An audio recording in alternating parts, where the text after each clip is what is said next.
अस्सलाम वालेकुम गाइस, कैसे हैं आप सब? खैरियत से हैं? उम्मीद करता हूँ आप सब खैरियत से होंगे। मैं सलमान फ्रॉम लर्निंग पॉइंट से। मैं आज आपके लिए एक नई वीडियो लेकर आया हूँ एक नए टॉपिक के साथ, जिसमें मैं बताऊँगा how to establish a bank import contract. So first of all हम ये समझ लेते हैं कि कि बैंक इम्पोर्ट कॉन्ट्रैक्ट होता क्या है और किस तरह से वर्क करता है। सो बैंक इम्पोर्ट कॉन्ट्रैक्ट जो है, जिस तरीके से हम कोई भी कंपनी पाकिस्तान में या किसी भी ममालिक में प्रोडक्शन कर रही है, सो रॉ मटेरियल के लिए बाहर से जो है वो गुड्स वगैरह परचेज़ करना होता है। तो कुछ ऐसी मैन्युफैक्चरिंग होती है जो पाकिस्तान के अंदर अवेलेबल नहीं होती प्रोडक्ट्स, या मैन्युफैक्चरिंग में कुछ इस तरह के इंग्रेडिएंट्स होते हैं जो बाहर से इम्पोर्ट कर रहे होते हैं।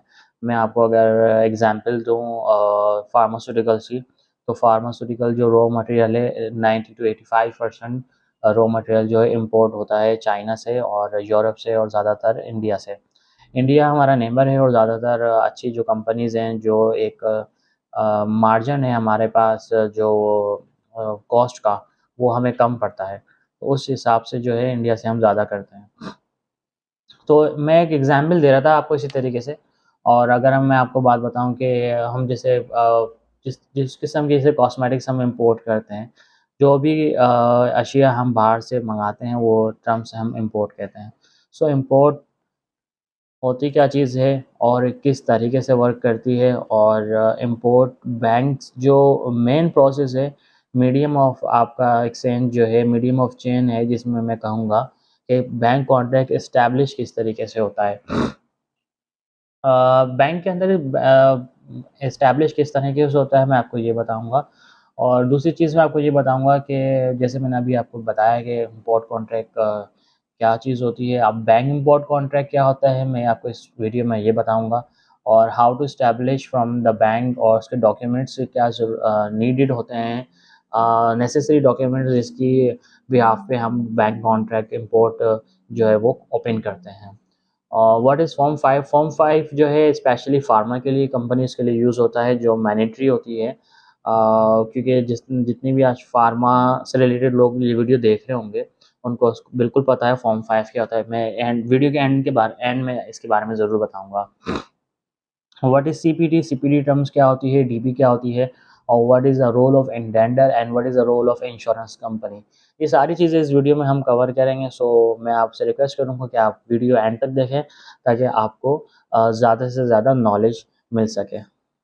So we start from what is import bank contract. Any agreement between a bank and customer regarding the usage of a banking product is documented legally with a contract.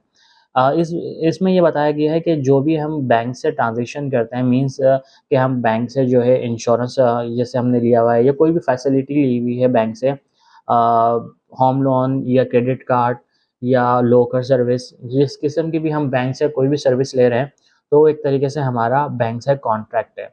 जिस तरह के अगर आप देखेंगे डेबिट कार्ड, क्रेडिट कार्ड, वो भी एक bank की प्रोडक्ट है। वो भी एक कॉन्ट्रैक्ट है बैंक का और कस्टमर्स का।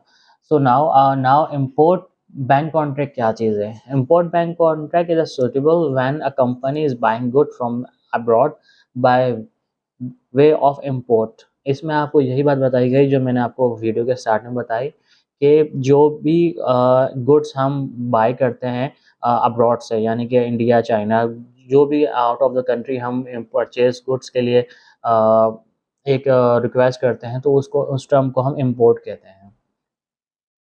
अब बैंक कॉन्ट्रैक्ट तो आपने समझ लिया है कि बैंक इम्पोर्ट कॉन्ट्रैक्ट होता क्या है। अब ये ओपन कैसे होता है बैंक के अंदर, मैं आपको ये बताने जा रहा हूँ। फर्स्ट ऑफ ऑल एक रिक्वेस्ट जो है वो रेज़ की जाती है बैंक को। ये एक वर्ड पे फॉर्मेट बनाया है मैंने। आप भी एक वर्ड पे या एक्सेल पे आप इस फॉर्मेट को फ़ॉलो कर सकते हैं। एक जनरल फॉर्मेट है जिसमें हम प्रोडक्ट्स के बारे में और उसके जो मटेरियल ले रहे हैं उन चीज़ों के बारे में एक टर्म्स कंडीशंस जो होती है, वो हम एक रिक्वेस्ट करते हैं बैंक को। फर्स्ट ऑफ ऑल आप देख सकते हैं कि request for establishment of import contract, इसमें हम रिक्वेस्ट करते हैं। मैंने यहाँ XYZ लिख दिया है नाम। क्या आप अपने बैंक का नाम लिख सकते हैं जिस बैंक में भी आप ये रिक्वेस्ट फॉरवर्ड कर रहे हैं। सो उस बैंक का नाम आ जाएगा। डेट ऑफ एप्लीकेशन, जिस डेट को आप ये अप्लाई कर रहे हैं, रिक्वेस्ट उस दिन की आप डेट यहाँ मेंशन कर देंगे। अमाउंट ऑफ कॉन्ट्रैक्ट में यहाँ पे मैंने यूएसडी लिखा है। आप जिस मुल्क में जिस करेंसी से भी ट्रांज़ैक्शन कर रहे हों वहाँ उसकी ट्रांज़ैक्शन की यहाँ पे यूरो में कर रहे हैं तो यहाँ आप यूरो लिख के, और जो इनवॉइस की फुल पेमेंट होती है, इनवॉइस की कंप्लीट पेमेंट, वो यहाँ पे मेंशन कर देंगे, लिख देंगे। So it it depend on you कि आप जो है वो इंडिया से कर रहे हैं, चाइना से कर रहे हैं, लेकिन उनकी एक्सचेंज ऑफ जो डॉलर है या यूरो है या यूएसडी, उस हिसाब से आप यहाँ लिख देंगे। एप्लीकेंट नेम जो है वो आपका कंपनी का नाम आ जाएगा, जो भी आपकी कंपनी है। आप XYZ कोई भी कंपनी का नाम लिख सकते हैं। फार्मास्यूटिकल में अगर आप जाएँ हाइनोन, हिल्टन, प्लैटिनम और गैट्स लिख सकते हैं। इस तरह से आप जितनी भी फार्मास्यूटिकल्स या जिस कोई सी भी आप कंपनी ले लें, चाहे वो कॉस्मेटिक्स हो या कोई रिफाइनरी की कंपनी हो, तो उसका यहाँ नाम आ जाएगा और यहाँ पे उसका एड्रेस आ जाएगा। Indian proforma invoice, Indian proforma invoice ये है कि जो परफॉर्मा इनवॉइस आप को रिसीव करते हैं इंडेंडर के थ्रू, क्योंकि इंडेंडर का भी एक बहुत बड़ा इम्पोर्टेंट रोल है पूरे इस इम्पोर्ट ट्रांजैक्शन के अंदर, क्योंकि ज़्यादातर जो एक्सपोर्ट पार्टीज़ हैं वो आउट ऑफ द कंट्री होती हैं, उनसे डायरेक्ट लिंक नहीं होता। तो बीच में जो मीडियम ऑफ एक्सचेंज है हमारा ट्रांज़ैक्शन का, वो इंडेंडर है। इंडेंडर करता है क्या है कि उसके सारे जो कॉन्टैक्ट्स होते हैं वो out of the country exporter से होते हैं। वो वहाँ से रेट्स लेके अपना कमीशन रख के, वो उनका हिडन होता है, वो कितना कमीशन उस पे रखते हैं। एक परसेंटेज होती है इतने कॉन्ट्रैक्ट्स पे, इतने अमाउंट पे उनको वो मिलता है। तो वो एक सर्टेन अमाउंट जो है एक उस पे कमीशन रख के हमें एक रेज़ कर देते हैं कि भई ये इस यूएसडी पर केजी ये है और इसका जो है इतने टर्म्स में होगा, ये एलसी होगा, ये इम्पोर्ट होगा। ये सारी चीज़ें वो मेंशन कर देते हैं। एक परफॉर्मा इनवॉइस आ जाती है आपके सामने। परफॉर्मा इनवॉइस के अंदर जो है आप उसका नेम ऑफ इंडेंडर यहाँ पे मेंशन कर देंगे, उसका एड्रेस मेंशन कर देंगे। नाउ अब आते हैं, बात करते हैं बेनिफिशियरी नेम। बेनिफिशियरी नेम आप ज़रूर मेंशन करेंगे, ज़ाहिर-सी बात है जिस कंपनी से आप बाहर से माल जो है इम्पोर्ट कर रहे हैं, उस कंपनी का यहाँ नाम लिख देंगे आप। बेनिफिशियरी एड्रेस लिख देंगे, जहाँ उस कंपनी से आप मँगा रहे हैं सामान अपना, उसका यहाँ एड्रेस आ जाएगा। और यहाँ पे आप जो है अपनी कंपनी का जो है वो अकाउंट नंबर मेंशन कर देंगे आईबीएन के साथ। सो अब मैं बात करता हूँ documents again payment DP site draft. ये क्या चीज़ होती है, इसके बारे में मैं आपको बताता हूँ। डीपी ये होती है कि डॉक्यूमेंट्स अगेन पेमेंट्स, जो भी आप इम्पोर्टर जो सामान यहाँ पे भेज रहा है पाकिस्तान के अंदर, उससे टर्म सेट की जाती है। तो हमने टर्म सेट की है डीपी। अब डीपी साइट ड्राफ्ट होता क्या है कि एक्सपोर्टर जो है शिपिंग डॉक्यूमेंट्स अपने बैंक को दे देता है। यानी कि वो जो जिस मुल्क में भी है एक्सपोर्टर, वो सारे डॉक्यूमेंट्स बना के अपने अपने जो वहाँ पे उसका जो अपना बैंक है, वो अपने बैंक को दे देता है। उनका जो बैंक है एक्सपोर्टर का बैंक, वो जो इम्पोर्टर का बैंक है जिस मुल्क में, जैसे पाकिस्तान में हम बैठे हुए हैं, तो हमारे बैंक के पास डॉक्यूमेंट्स आ जाएँगे और बैंक हमें इंटीमेट करेगा बाय ईमेल, बाय कॉल कि आपके फलाँ-फलाँ शिपमेंट्स कॉन्ट्रैक्ट के अगेंस्ट डॉक्यूमेंट्स बैंक को रिसीव हो गए हैं। Now you have to retire from the bank. तो उसमें ये है कि एक सर्टेन अमाउंट जो आप यूएसडी में आपने मँगाई है, उस अमाउंट को फुलफ़िल करना है और उसके बाद वो बैंक से आप रिटायर करवा लेंगे।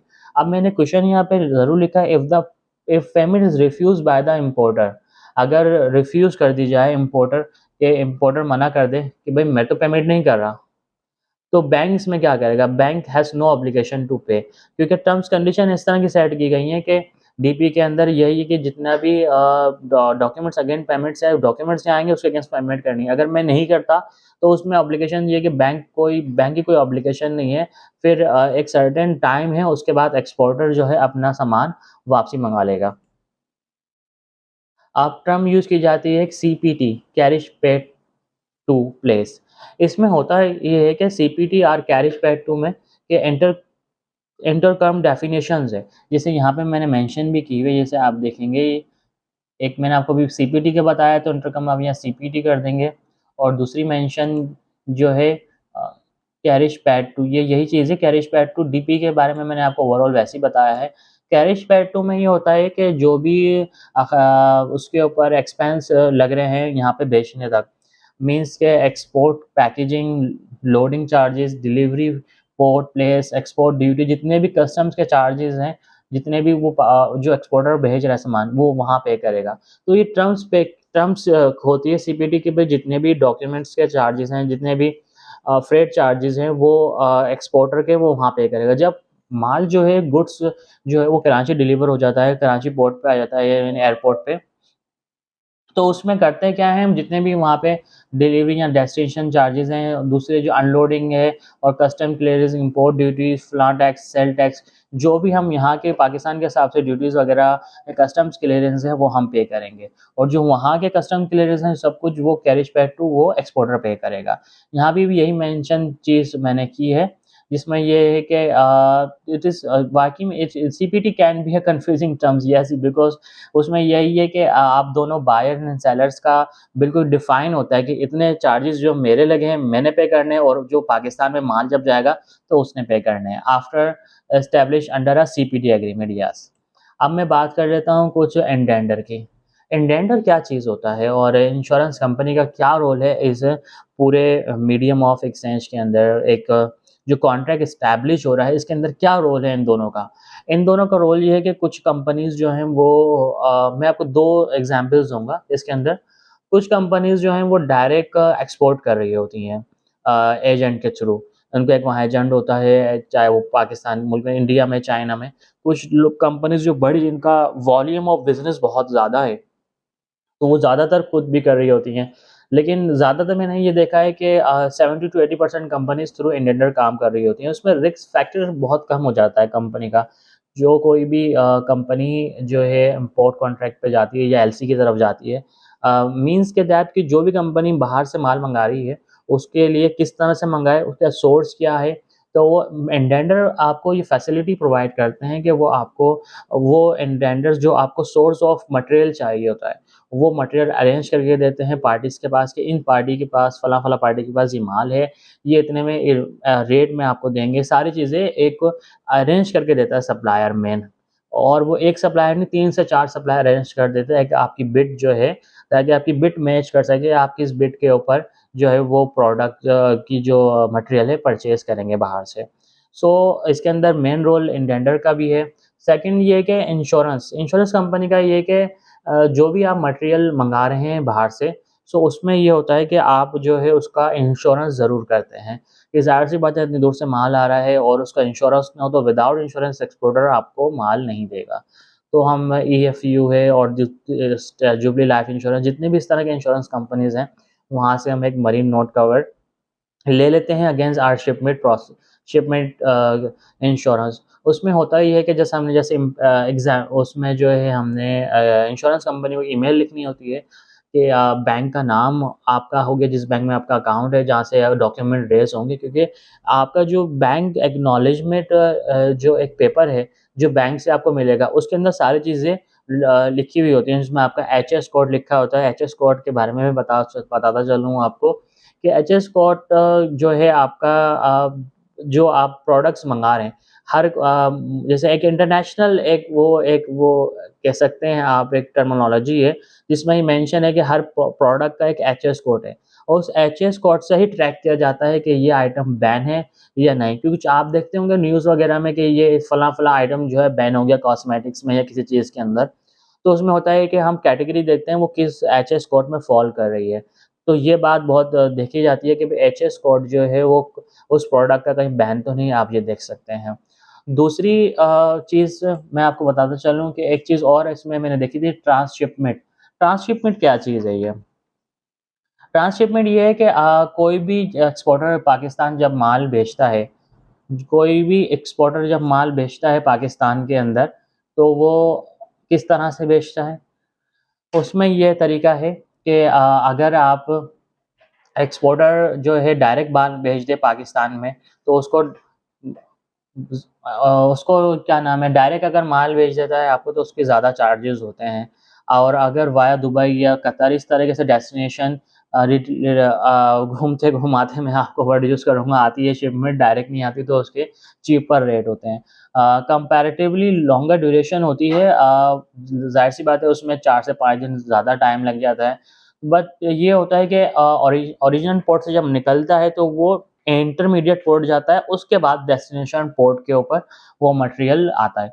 तो इसमें ये होता है कि ट्रांसशिपमेंट के अंदर अलाउ कर देते हैं, ज़ाहिर-सी बात है इसमें जो है कॉस्ट जो है वो कम होती है, एक्सपोर्टर की कम लागत आती है। और जित इसमें मेंशन भी है कि foreign charges yes all bank charges outside the Pakistan, उसमें जो बेनिफिशियरी अकाउंट से ही डिडक्ट होंगे, यानी कि वो खुद ही पे करेंगे जितने पाकिस्तान से बाहर चार्जेस पे होंगे उनके। इंडेंटर मैंने आपको बिल्कुल बता दिया इंडेंटर का रोल क्या है, इंश्योरेंस कंपनी का रोल क्या है और जिस तरीके से पाकिस्तान के अंदर मैंने आपको एक चीज़ और बतानी थी, फॉर्म 5 होता क्या है? फॉर्म 5 ये होता है कि अगर मैं आपको बताऊँ फार्मास्यूटिकल की बात, बिल्कुल इस तरह का ये ड्रैप का एक रूल है कि कोई भी मटेरियल हम बाहर से इम्पोर्ट कर रहे होते हैं, सो उसका फॉर्म 5 हमें ज़रूर चाहिए होता है एस्टेब्लिशमेंट ऑफ बैंक कॉन्ट्रैक्ट। उसमें ये है कि बैंक कॉन्ट्रैक्ट फॉर्म 5 में ये है कि आपका एडीसी जो है वो आपका जो ड्रग रेगुलेटरी है, वो आपको एश्योर करता है कि आपके जो इस सप्लायर से आप 2 साल का एक टर्म्स होता है कि 2 साल एक अथॉरिटी दी जाती है फॉर्म 5 में 2 साल तक कि आप इस सप्लायर से माल मँगा सकते हैं। उसमें आपका जीएमपी सर्टिफ़िकेट्स और सारी चीज़ें हम सप्लायर की जमा करानी होती हैं, उसके बाद क्लीयरेंस मिलती है कि इस सप्लायर से आप माल मँगा सकते हैं। और सम टाइम ऐसा होता है कि आप फर्स्ट टाइम किसी सप्लायर से माल मँगा रहे हों, फॉर्म 5 अवेलेबल नहीं है, तो फिर क्या करें? तो उसके लिए प्रोसीजर बहुत सिंपल है, एक अंडरटेकिंग देनी होती है बैंक के अंदर और बताया जाता है कि इन टर्म्स के अंदर गिवन अ टाइम के अंदर हम आपको जो है वो फॉर्म 5 दे देंगे। तो उसमें ये क्या होता है एक दफ़ा जब शिपमेंट के डॉक्यूमेंट्स आ जाते हैं और एक्नॉलेजमेंट हो जाती है, तो उसके बाद वो डॉक्यूमेंट्स हम एडीसी में जमा कराते हैं और उसके बाद सिंपली वहाँ से फॉर्म 5 की रिक्वेस्ट जो है अप्रूव हो जाती है और वो हम बैंक को ईज़िली दे सकते हैं। तो वो 2 साल तक की लिमिट होती है, उसमें ये है कि हम आगे 2 साल तक वो वैलिड होता है, जब भी हम जितनी दफ़ा भी मा उस सप्लायर से इम्पोर्ट करें सामान। सो ओवरऑल मैंने आपको समझाया सब सारी चीज़ें दोबारा बता देता हूँ। How to establish a bank contract किस तरह से रेज़ करते हैं। बैंक कॉन्ट्रैक्ट के लिए फ़र्स्ट ऑफ ऑल आपको एक रिक्वेस्ट बनानी होती है, बैंक के नाम सारी डिटेल्स मेंशन करनी होती है और ये सारी डिटेल आपको परफॉर्मा इनवॉइस से मिलेगी जो इंडेंडर आपको प्रोवाइड करेगा। इसके साथ आपको यहाँ पे मैंने टर्म्स बताए डीपी के और सीपीटी के टर्म्स बताए मैंने आपको और इंडेंडर और इंश्योरेंस कंपनी का क्या रोल है इसके अंदर। उम्मीद करता हूँ आपको ये वीडियो बहुत पसंद आई होगी। अगर कोई भी क्वेश्चन आपके ज़हन में है तो प्लीज़ कमेंट बॉक्स के अंदर ज़रूर लिखिएगा। मैं बिल्कुल उसका रिप्लाई करूँगा और मेरी वीडियोज़ को लाइक करें, सब्सक्राइब करें और शेयर करें। Thank you so much. अल्लाह हाफ़िज़।